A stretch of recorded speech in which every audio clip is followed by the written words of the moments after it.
Hello and welcome back to Talkin Pitch Side. I'm your host PJ with my co-host Tony, as always, here to recap all things World Cup now going forward. And Tony, we've got a taste of some U.S. men's national team action. The first friendly versus Senegal took place yesterday, as of this recording, Sunday afternoon, and the U.S. take down Senegal 3-2. A game that saw 10 substitutions at halftime. So a full team swap, really two separate games to analyze here, two separate squads, and some decision making within that we'll get into. But give me instant reactions. I think we watched it together. I think we both came out positive and feeling good about, especially I think that first unit that took the field in the first half, and even the second unit. I think the expectation, we saw the 10 subs and we were like, uh oh, and I think they played better than I actually thought they would in that second half. And yeah, before we get into details, instant Yeah. reactions. What did you think? Well, we got a taste, and I didn't spit it out, so that's really good. Yeah, I mean, honestly, the first 30 minutes of this game, I mean, is probably the best we've looked in a while. The last 15 is when it started to get, or sorry, the last 15 minutes of this first half is when it started to get kind of rocky, and you saw opportunities present themselves for Senegal, including the first Mane goal. But I'd say for the most part, I was impressed with how we played, and I think that the pressure that we provided there, like it was not like a game where we were going to lay down. We saw Pulisic get warm. We saw Pepe impress.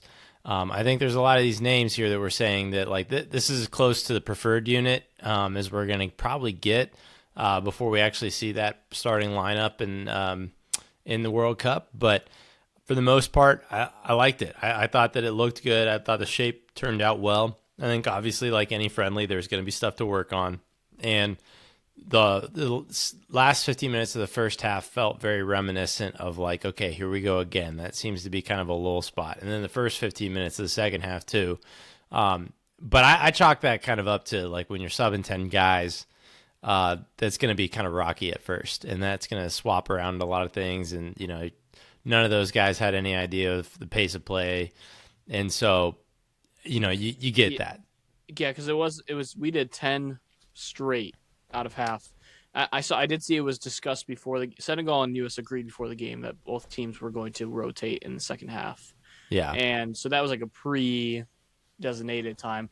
But Senegal did it like drip feed, so they only came out with like I think three substitutions in the second half, which is a lot in a normal game. But Yeah. I mean, your core of the guys are still out there, and I mean, when you substitute 10 guys, the expectation is not it, Right. especially like you said, that first 15 minutes, it's going to feel disjointed. And they're going to have to get into the game, in the flow of the game, against the majority of guys who are fully into the game, like ready to go for the second half. So I don't even discount that. And I mean, yes, we allowed that one goal early in the second half.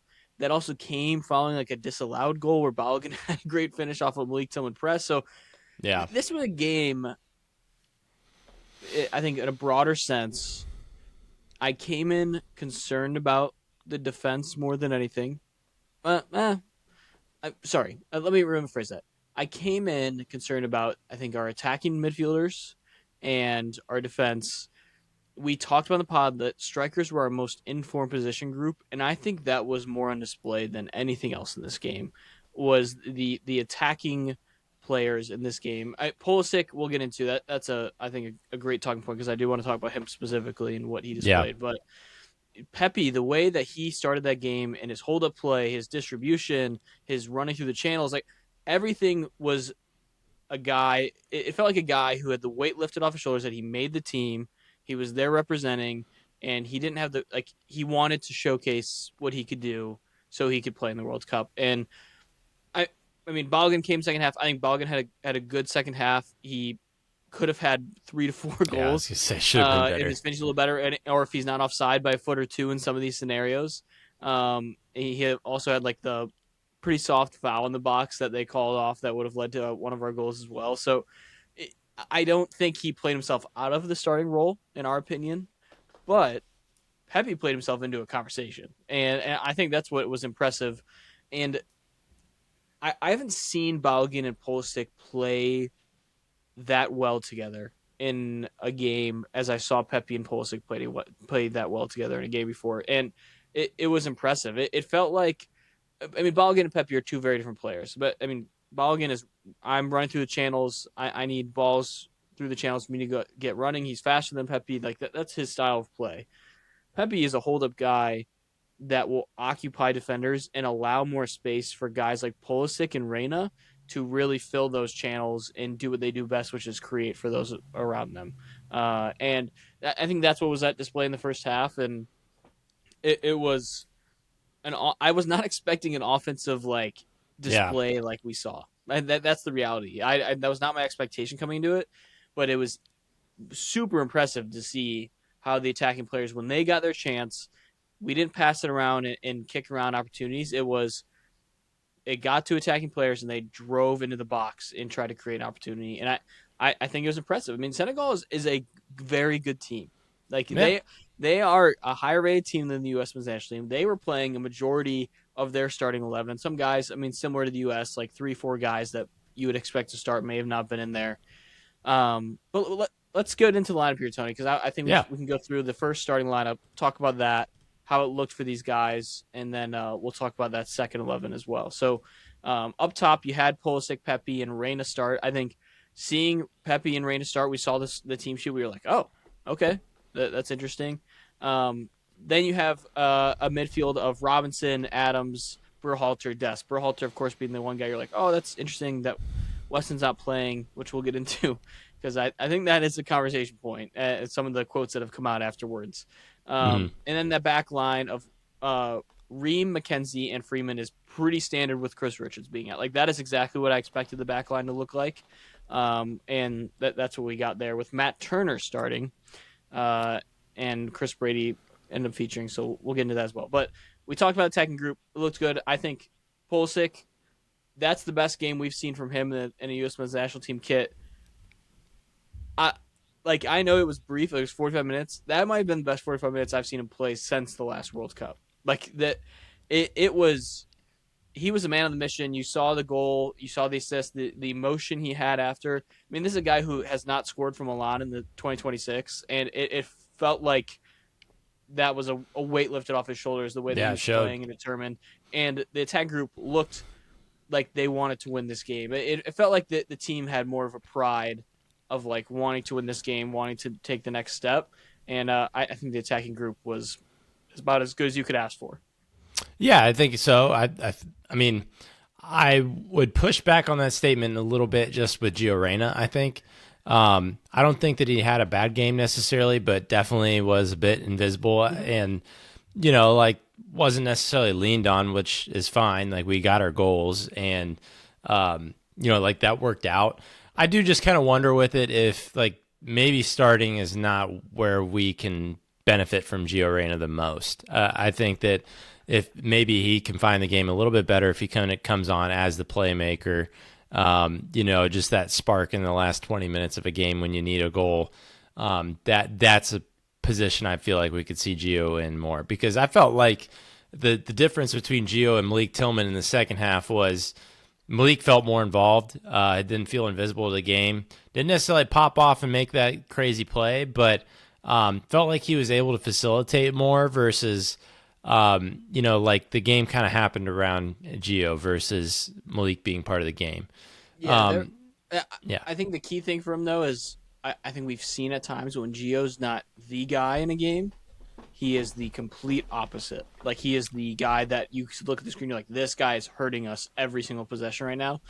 And like you said, it's not he didn't he didn't hurt the U.S. men's national team. It right. just wasn't like, oh, Gio Reyna looks like the best player on the field. Like it was just like he's keeping possession, he's rolling it around. He just was never the guy that was in the box fully creating. Was about a foot away from a goal that Pulisic had the quick Yeah. drag back early, in like I think it was the second minute where he could have scored if it was a little bit closer to him. So I think yeah, I'm not coming out of this game being like Reyna was bad. I'm just coming out of being like, hey, he didn't hurt the U.S. men's national team, and he also didn't like greatly produce for us in this game, which is okay. Like if Yeah. you have guys like Pulisic and Pepe doing what they're doing in the attack, typically not all three guys are going to be like jumping off the page. Like it was those two that were dominating, and you want that third guy just to be serviceable, and that's what he was. Like he didn't turn the ball over a ton. He kept the ball moving around and just never really had like the finishing touch on a pass or a shot in this one, Yeah. You're not going to have enough touches for like everybody, like you said, to kind of especially like in be 45 effective minutes. like that. Yeah, Yeah. I just, even in those 45 minutes, though, I mean, we're talking about attacking mid right now. He had 5 touches in the opponent's attacking third.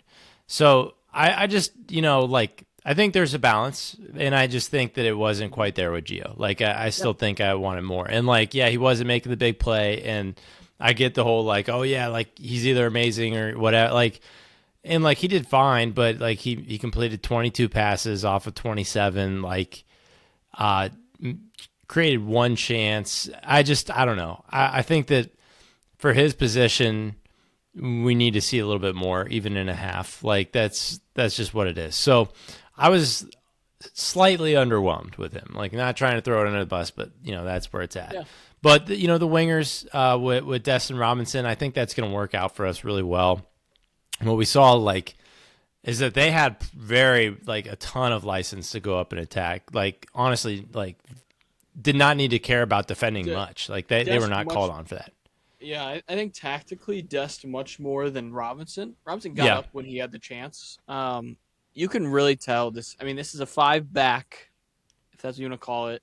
Hmm. What it really becomes is depending on who's on the field. And with Robinson and Dest, they clearly see Dest as the stronger attacking player, which he is. Like that is he is the stronger, and he's basically another winger on the field for Yeah. most of the time, which you saw on display in his run into the box to finish that chance from Pulisic, which was a great run and pass. But what you saw was Dest is the guy that's leaning more up, and Robinson's the guy that's staying more back to keep it still like a four back. When it's on, especially when it's in the middle field or on the right side, like he is not getting up and putting them out of position. Robinson had the one turnover that was like really bad that turned into the goal for Senegal Yeah. because I think he was having a decent game up to the point. I mean, he played that ball to Pulisic.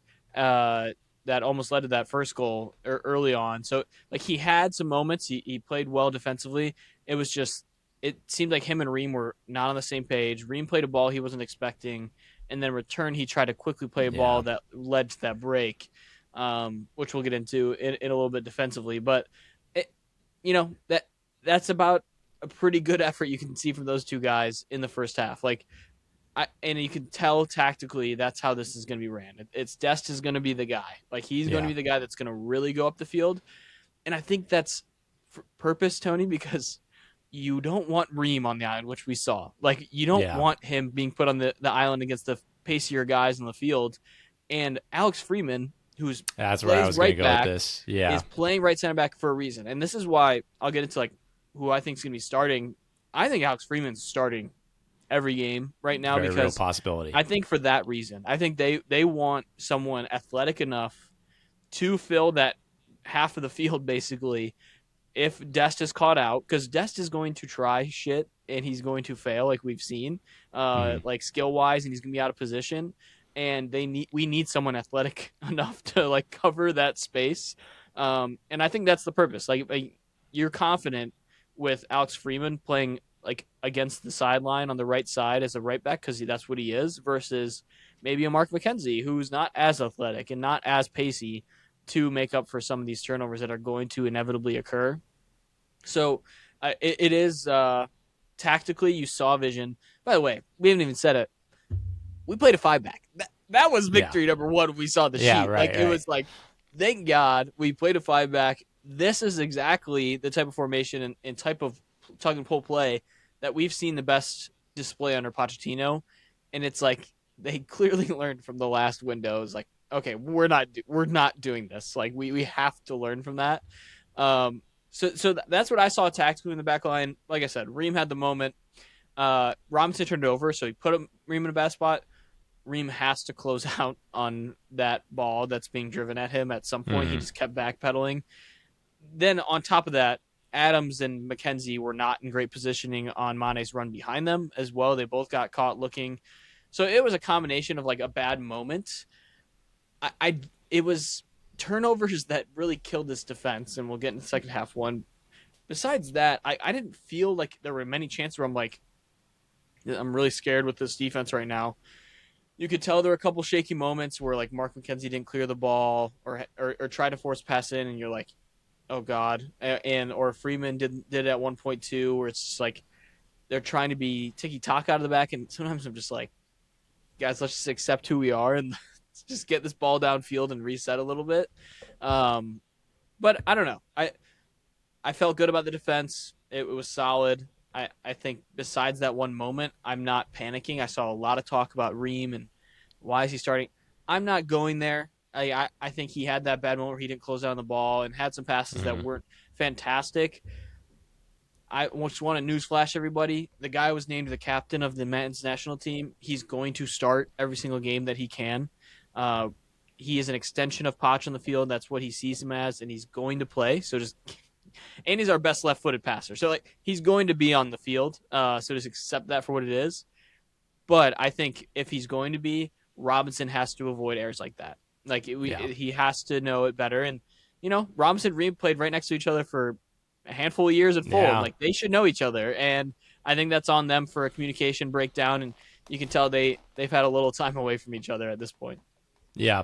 I think that really when we're talking about the defense, the biggest problem was the switching back and forth because kind of what you were saying here is like this formation shows up as one thing on paper, but in reality it's very fluid and is dependent on possession. Well, where we really got screwed up was the moment we lost possession. It's the Senegal counter would try attack. and go Yep. quick.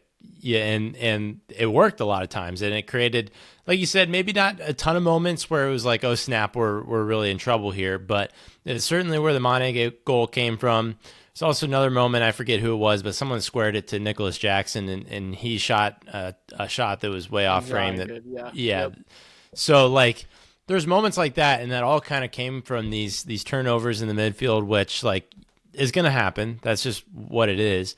But that slide like that you're talking about, you have Des so far up, and it puts Freeman a little bit further out wide, and puts him in his more natural right back position, which is why I think this is kind of a like in some ways it works out really well, especially for Freeman, because like you said, you could put him on an island or you can slide him in when we're kind of in rest defense, and he can act as both. Um, but it's getting there. That's the problem. And I think that like along with that, Berhalter would venture forward or Adams would venture forward. We'd have that double pivot. Then really what that would leave is, maybe two center backs, possibly three back in a combination with whoever the midfielder who didn't run up was. And if that's a bad giveaway where they couldn't connect the line to get to that top line to hold up, and then that's when the problems would come. The space would reveal itself, and now USA's backpedaling. So I think that's been the concern. I think that if anyone's smart, they're watching tape on that and recognizing that as well of our opponents. So that's something that's going to need to get cut out. And the unfortunate part with that is I'm not exactly sure what the answer is, other than you tell someone more to stay back. Whether that's Des doesn't go up in attack, or both of your central mids are a bit more reserved with that. Yeah. Like it's something I to plug that gap. I think it's the midfield. And that's what I wanted to get into last year. I don't think we saw a great Tyler Adams performance from yesterday or Sunday. Like he had his moments of intercepting the ball, but like really wasn't like his 10 out of 10. Like we've seen much better at Tyler Adams performances. Um, and passing wise wasn't perfect at all times. And Sebastian Berhalter played fine. Like he didn't have an error that cost us a big mistake or anything like that. And he's another guy who's just on USMNT national team social media is just going to get it because he's just the easy target for all these casual MLSer. watchers that Yeah. hate MLS and hate Greg Berhalter, so that you get that combination that is viewing him. So I feel from that, I think, Tony, the conversation I want to have really quick is about that center mid position because, you see the quote after the game where you see Poch just absolutely praising the heck out of Sebastian Berhalter. Like, you're like, he gives 200%. He's my ideal type of center mid. Like, he works, works, works. And then you see Weston McKennie come in the second half, and he's playing a cam role. And I don't know how to interpret it, honestly. In this next friendly, I think is going to be really telling because I don't know if that's a message to Weston McKennie that he's not Mm. in this first 11 and not playing in a cam. I don't know if it's a message to Sebastian Berhalter that like, hey, you're going to play like major minutes for us. But I, if he really views McKennie as like 8, like I Sebastian Berhalter could very much so start for the U.S. men's national team in the opening game against Paraguay. And I know that he's not the best defender in the world, and I think that's why you have him next to a Tyler Adams. I think he does give you the best efforts in terms of set pieces on the team. We've talked about that, and he still like is an effort guy. Like he's going to help in those counterattacking positions at times just because he is an effort guy. Um, I just don't know what to make of it. Like if he, and that's what's upsetting because our cam position is so deep, and that's where it's like, well, why are we wasting Weston McKennie? Like, I just don't see a world where he's not on the field. Like, Weston McKennie's coming off the best season he's ever had. He's played well for the U.S. men's national team, and I feel like playing him at an 8, it feels like a waste when you could play like a Tillman or a Reyna there and then play Weston McKennie in the midfield. I think the concern I only have with that is our conversation we've been talking about now, because I don't think Dest is changing. Like, I don't think he's coming back and going Yeah. to sit back more. And I think Weston McKennie playing the midfield role is going to hurt us even more on the counterattack. Like, I love Weston McKennie. He does a shift every once in a while defensively. We saw him do some slide tackles in this game, but Yeah. he is going to be the guy that's going to be taken advantage of in counterattack positions because he wants to get upfield. Like, he wants to attack. Like, that's what he wants to do. And I don't know if that's what Poch is seeing too, where he's like, I can't have that happen. But then that goes back to the conversation. Is like, well, why the hell is Tanner Tessman not on this freaking team then? Right. Because you need depth in the centerman position if you're playing that way. So there's a lot of questions here where I'm like, I don't know what they're going to do, and I don't know why you waste a center back position on Miles Robinson if you are playing this way. Like And that's I coming from a don't. Cincy fan. I know we're That's Cincy yeah. fans. Like I'm not gonna be biased here. He does not deserve to be on this roster over Tanner Tessman with that being Yeah. a position of Yeah. need. Right. If Weston McKinney's not playing in the midfield, and that's what's more bizarre about it all. So I don't know. I really don't like know how they're going to treat this. And like I said, I think the next friendly is going to be very telling. I'm interested to see if we play a real lineup to start, like the actual 11, like what that looks like. Um, but yeah, we can get into the second half 11. We're talking about Weston McKennie, but give me your take Yeah. first before we do I was that gonna on say the let midfield me before we jump into that rabbit hole, I think that's kind of the ultimate question we're looking at here is like how deep should we read into the starting 11 here? Because like you could say that about Weston McKennie, yeah. You can also say that about our goalkeeper situation too. I think that like the Mark McKenzie thing is interesting. Like, is he like when Richards is here, is he going to move out wide and then it's going to be Freeman? We've kind of already talked about that, but it's open questions. Gio Reyna starting over Malik Tillman, like all these things. How deep should we like look at this starting 11 and say this is the preferred unit? I'm not sure that it's like I think it was the preference generally, but not completely. And so then, like, should we look at the Weston McKennie stuff that seriously? I don't know. Like, I'm a little bit hesitant to dive into all of that just yet.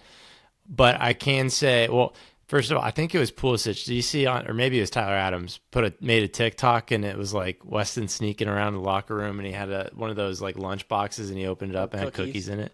Well, Yeah, no, Tyler goes, "Hurry up! I've got like Tyler had already stolen or taken yeah, cookies with him, that's what it and was. then he was like, "I've got cookies," and Weston goes, "Oh," and he opened this. He also had a box of cookies, and I was like, "If And one of everyone these was like, guys throwing up next game, I know yeah, they were why. like, guys, get Wes off the cookies. And they were like, He's got to play the midfield." yeah, right. But I don't know. Like, I do think that is an interesting, like, if that truly is like, a message being sent. I don't think he starts. If Berhalter's won that spot, I don't think you start him somewhere else. I like because like you said, the 10's too competitive, and like you're not going to put him out wide. Like all these positions he's played for Juventus, like there's someone that's a little bit better than him. The benefit of that was that if he comes off the bench, there's a lot of flexibility there with where he's playing. But totally. He's like arguably our top two player on this team. Like I just don't know how you don't find a way to get him lineup. I think he does. Like, let me be clear. I think when a push comes to shove, I think he's playing some way. I just don't know if it is like I don't even mind him being a cam because he's that good attacking. Like yeah. I really don't. The problem is I just like hate that that's going to banish Gio Reyna and Malik Tillman to the bench, like both of Hmm. those guys. Which isn't like this is all like good problems by the way. Like to a degree with the Yeah. cam position, I'm just like we have so many guys that I want to see the field. I'm okay with him starting there because that is going to place Berhalter there. That's I think right now where I'm like, I think that's the most likely second outcome. I think if you put a gun in my head, I'm still going to say they start Wes at the second midfield spot just to have as much talent, especially against Paraguay opening game. Like, I think that is the lineup. Now, I think against a Turkey or whoever we play in the knockouts, I could see them playing Wes at the cam position and putting Berhalter in the center mid position just because of that fear that we've talked about and what they've shown that they are capable of, which is being killed on the counterattacking. And I Hmm. think Weston does not help. Like we Yeah. love Weston, we love player he is, but that's just putting him in a tough spot to have to run a ton of ton. He's running so much in that game. If he has to play against a good opponent, that's gonna be counterattacking us. So I just think that's maybe why they're doing this, just to tactically get like those reps in, because maybe it is like a Berhalter starts against Turkey because they want more true center mids in the midfield to play defense. So we'll see. I would like to see Weston in the midfield against Paraguay and play like Malik Tillman or Gio Reyna at Cam. Like I think that gives us our best chance to get goals and score, and against a team we're going to dominate possession against, like Paraguay. Like that's probably the most ideal situation. Tyler Adams is gonna have to put in a shift though. like that's the reality is he's gonna have to play really well, and maybe that is a game where Anthony Robinson's really sitting back. Like that is he's not getting upfield, and that's Desta's role only, and that's just like what's coached into them. So once again, I we're just trying to read into a lineup that we've been given in the first Yeah. friendly. Like the second friendly could happen, and we're like, oh, Matt Turner's starting, and it's like, oh wait, Matt Freese is starting, and so are the other regular 10 guys that we've Yeah. been talking about all along. This is the lineup. We were just trying to give everybody reps. Um, so we'll see. Guys who we didn't see in this game, by the way, I just want to point out really quick. Haji Wright did not feature in this game. Brendan Aronson did not feature in this game. Brendan Aronson got married the day before, so What that's did Haji most Wright do? Yeah. most like yeah, he's just the third striker on the team. Yeah. Oh We'll man. No. probably I'm sure he'll get in this next friendly. They'll probably put him in at some point just to get his appearance in the World Cup for the team. I appreciated that they did that with Chris Brady. By the way, I think that they're like, hey, he's not. They want him to get his first cap. They're not going to do it against. Yeah. Uh, uh, Germany. I think Germany, that'd be mean against Germany in the second half if we like rotate everybody, and I think that they of course not are not going to do it in the real World Cup game. So I think that was more just throw a bone at Chris Brady, let him get his opportunity. Second half lineup though, let's do this. Let's get into Yep. this. So Chris Brady's the guy that comes in.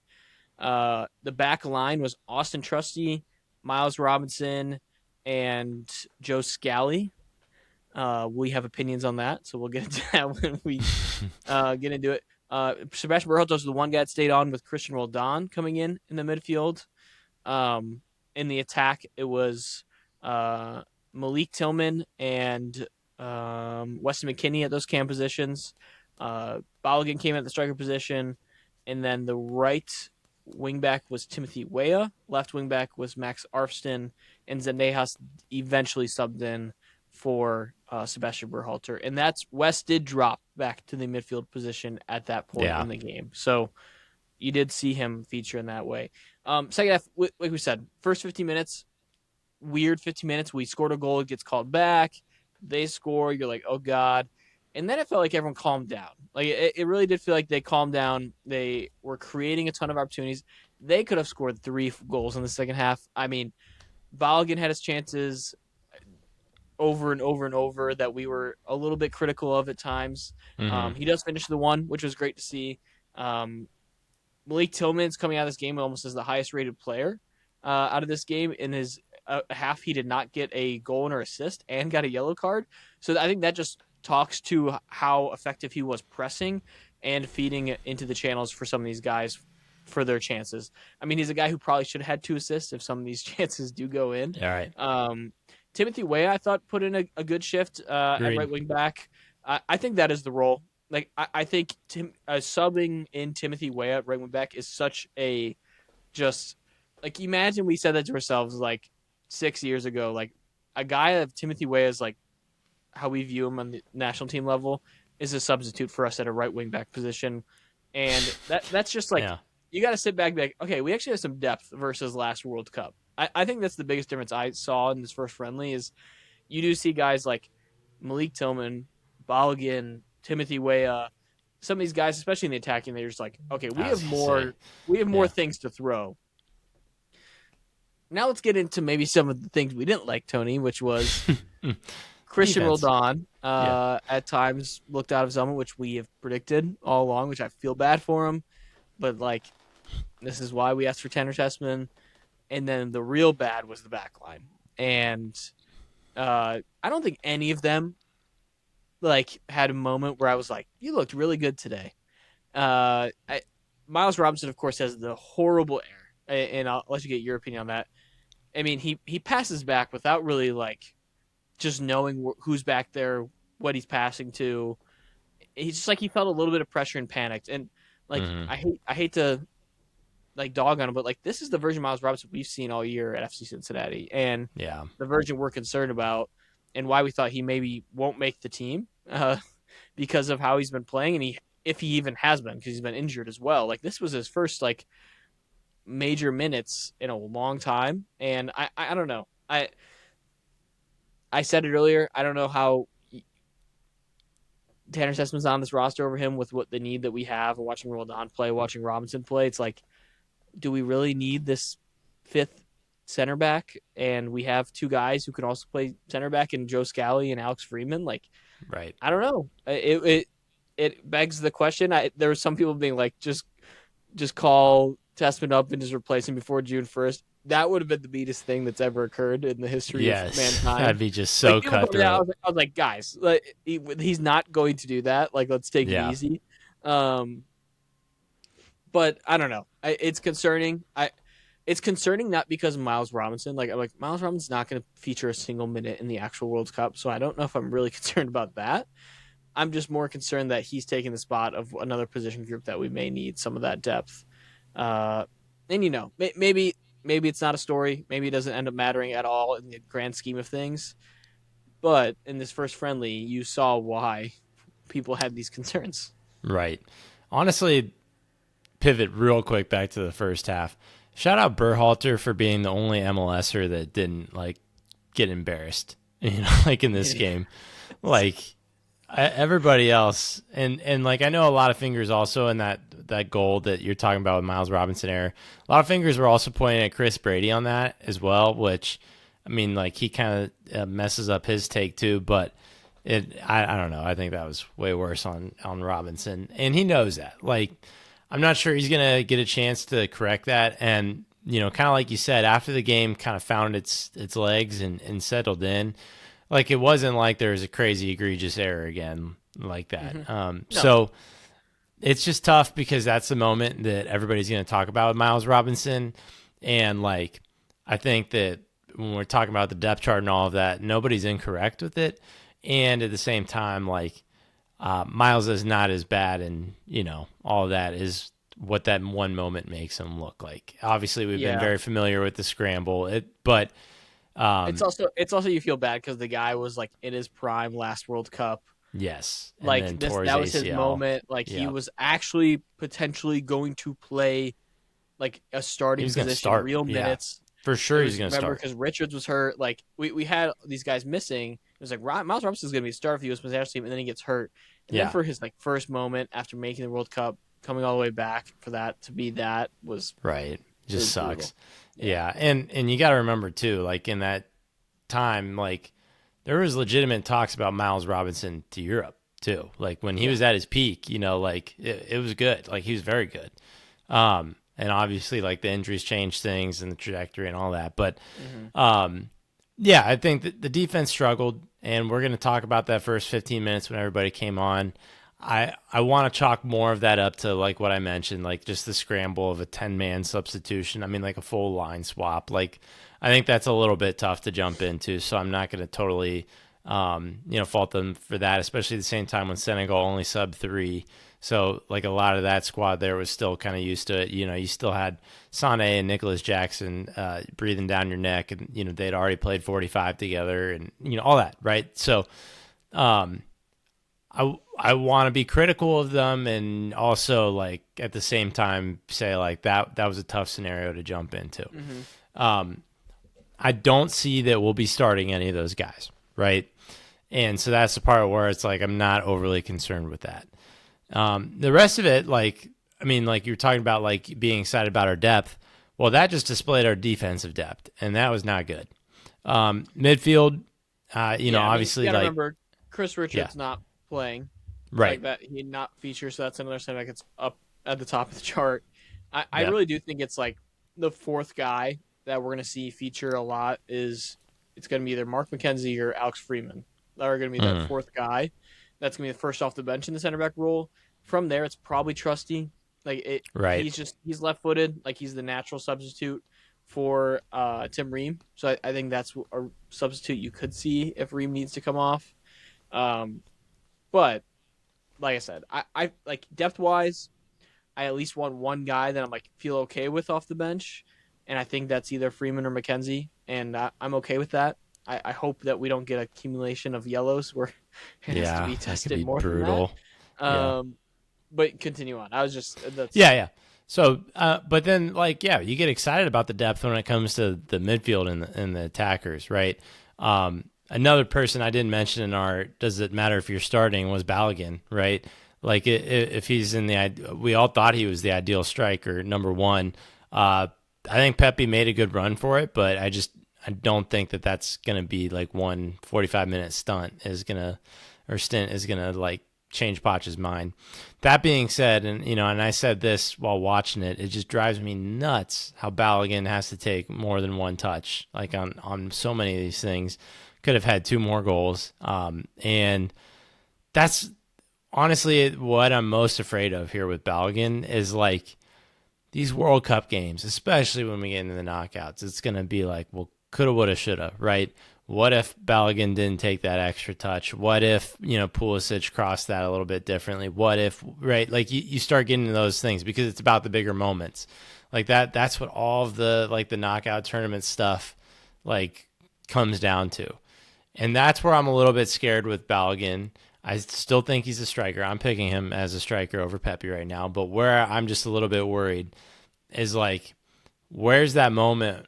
Like, is he going to be able to rise up in that? I mean, I think it's possible, but it's just games like this where I just see a lot of chances that were kind of screwed up, not taken as clinically as I would have hoped for, a starting striker that, like, I just can't help but get a little anxiety with. So that's really my only qualm with everybody else that came on. I thought that Way looked strong. I think like, you hit the nail on the head here. Like he is the perfect like desk sub because if we're chasing a game, you can put Way in at that wingback slot, and we're going to be up or chasing that goal. The other team's ideally going to be bunkered a little bit back, so you're not going to test Way defensively that much. And it's going to give him license to just really be an oh extra winger, yeah. like the I think he's arguably the best player on the team at driving the ball to the touchline and playing it yeah. across. Like that's just what he does best. And So yeah, like you said, he's if Weah going against dead legs is like an ideal scenario for the U.S. men's national team. I think that he's just gonna be the perfect super sub. He really is for us when we're chasing a game, and I think he even does a shift defensively at times where if we do like, I trust him more than Dest defensively. That's for sure. yeah, So like even if he has to come in to see a game out at the right wingback position, I'm okay with that as well. That is like also a spot you could see them do. Hey, we want to see a game out. Mark McKenzie go in for Dest. Freeman go back out to the right yeah, wing back position to play more defensively. I think that's a natural substitution that gives. That's why Freeman I think starting makes so much sense. He just offers so much flexibility over there. So we'll see. Like you said, I attacking wise, I didn't really have any qualms with like how anyone else looked. I liked Malik Tillman's play, his pressing ability. Yeah. Joe Scally and Austin Trusty just Joe Scally's just so mid. He just literally does like nothing. He's like the master of none, like Yeah. type of guy. Like he's just okay at everything, and that drives you nuts at times. Trusty had one pass, he literally straight to the other team right outside the box and got away with it. Um, and besides that, like you said, backline was fine, especially at the end of the game. I was kind of impressed. Like Yeah. I think that would have been easily the time to be like, oh, we're all just like getting out of here. Let's wrap it up. Like we're tired. They kept an intensity defensively late where they never really had a chance to draw this game late. Like it was, they saw it out really well. Zendejas came on late and offensively was trying to make a run. He had the 1-on-1 late too. That was like, Yeah. you've Gotta got do to it outrun better. that guy. That's Yeah. crazy, especially on fresh legs. It was like, oh, but yeah. Besides that, I don't know. It's we just got to enjoy these positive performances a little Oh bit yeah. and just be like, hey, this was better than we expected against a top team, and you're gonna have another one of those upcoming against Germany.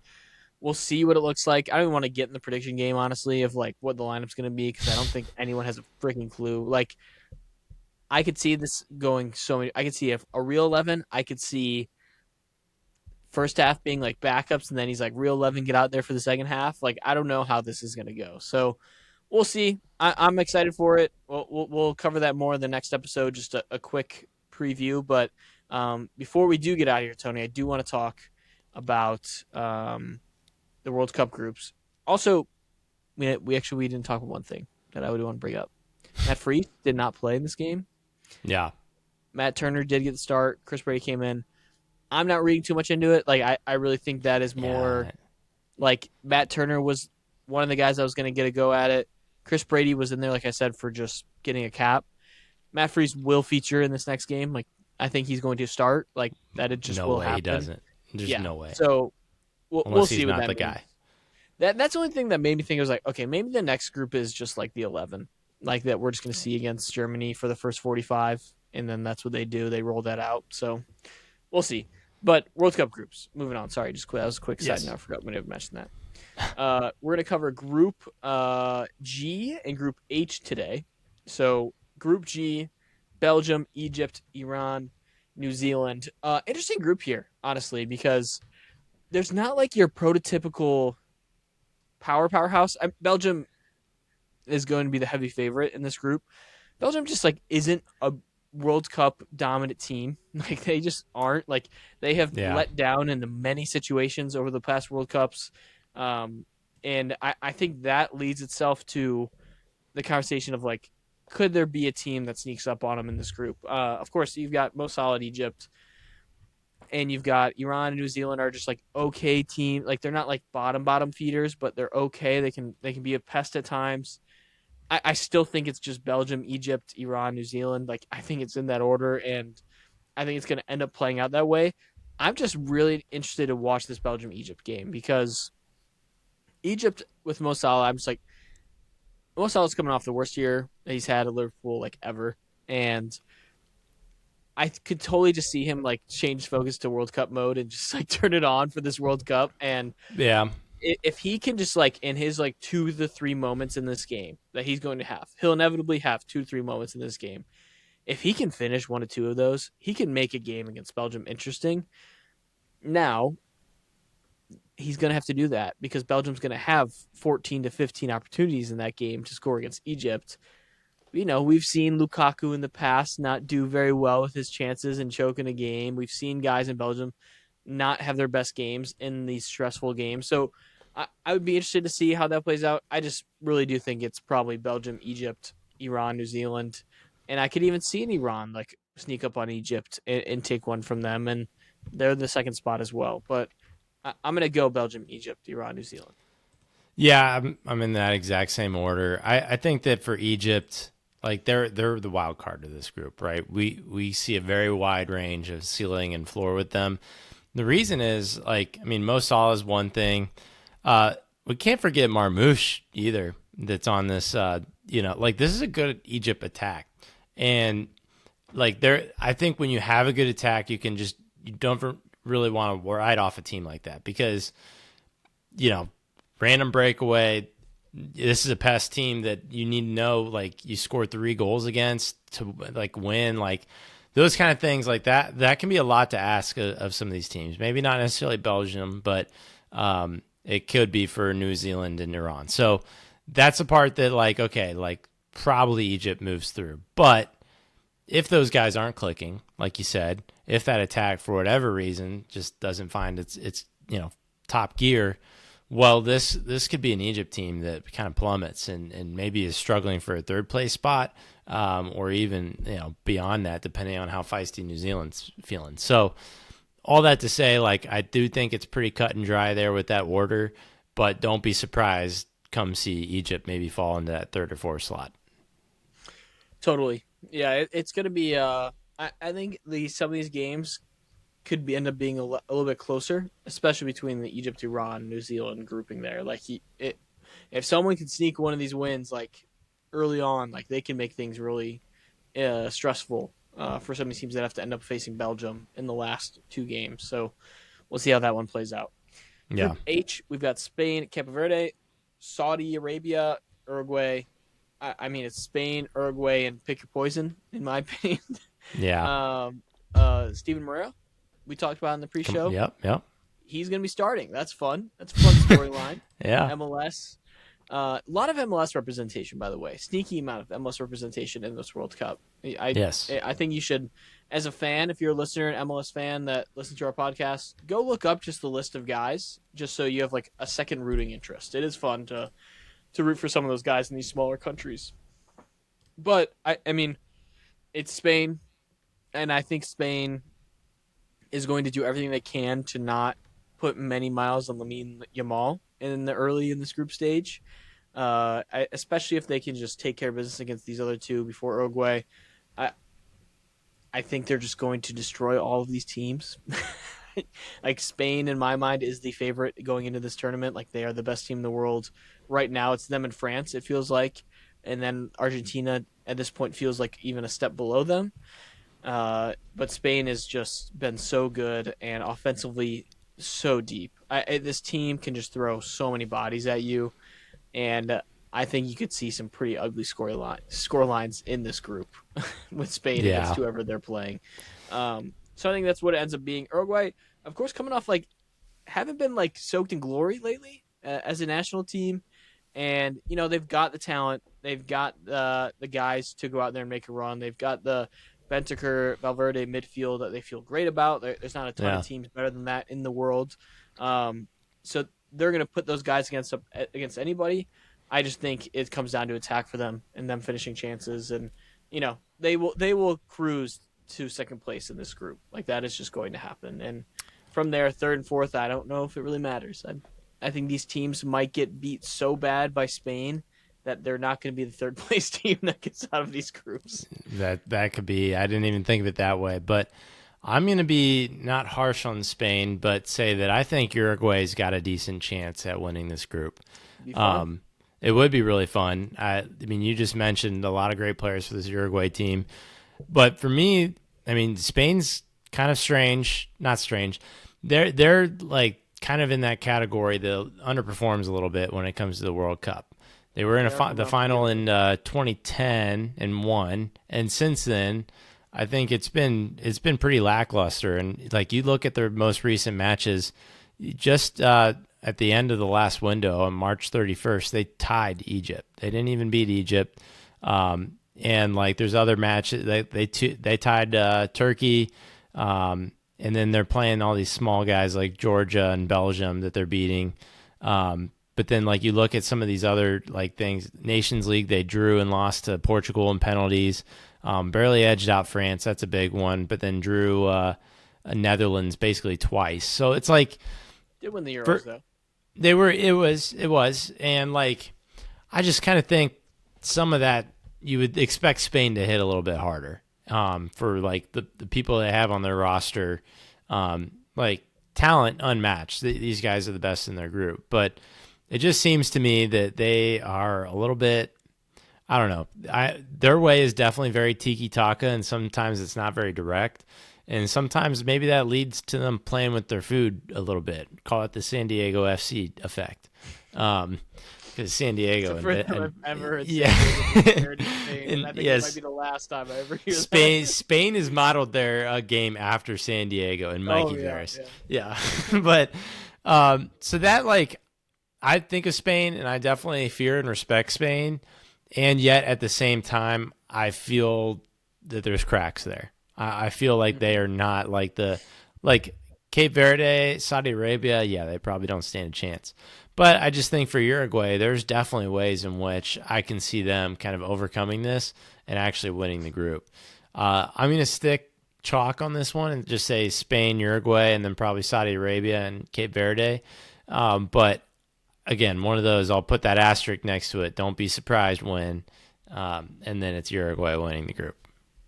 I will be surprised no matter what if that happens. I Don't think be Spain's too not gonna. surprised. I mean, Yeah. they're my. When we're doing Okay, predictions. Yamal. Well, Yeah, okay, yeah, Yamal's yeah. probably not going to start the first game or play in it. I mean, I know they say he's targeting it, but why rush him back? I don't think it You know, matters. I think, by the way, sneaky golden boot like winner of the tournament or Yarzabal is oh going to start every game, yeah, and no one thinks of him because of all the other guys in Spain. But all the dude does when he plays for Spain is is score goals. yeah, he It's rips the net. literally all he does. So that is that's my sneaky prediction. I think we got to do that as well. We're gonna be doing Sneaky predictions, yeah. yeah, we're gonna be doing some World Cup bracket predictions here, like where we think who's going to win each group. Like we've been making them in these episodes. We're actually going to build it out in a bracket next episode, so be on the lookout for that. We are going to finish off our World Cup predictions and then go into like a bracket, like who we have winning it all, what the final looks like. And newsflash, I don't know if I have the USA in it. I'm going to say that right What? now. I wish. What? Dude, imagine we went on like a semifinal run though. Well, okay, okay. Last question then before we cut. Then, like, should we revisit the expectations? Maybe that's next episode. Like, what our expectations are. Like, what Yeah, yeah, yeah, USA? yeah, yeah. Okay, Yeah. We're got gonna it. talk about Germany the matchup. We're gonna talk about just when's the first game is the 12th. Yeah, with Mexico and South We have Korea, I two think. episodes before that, right? I Yeah, believe so. three, two, 3. three.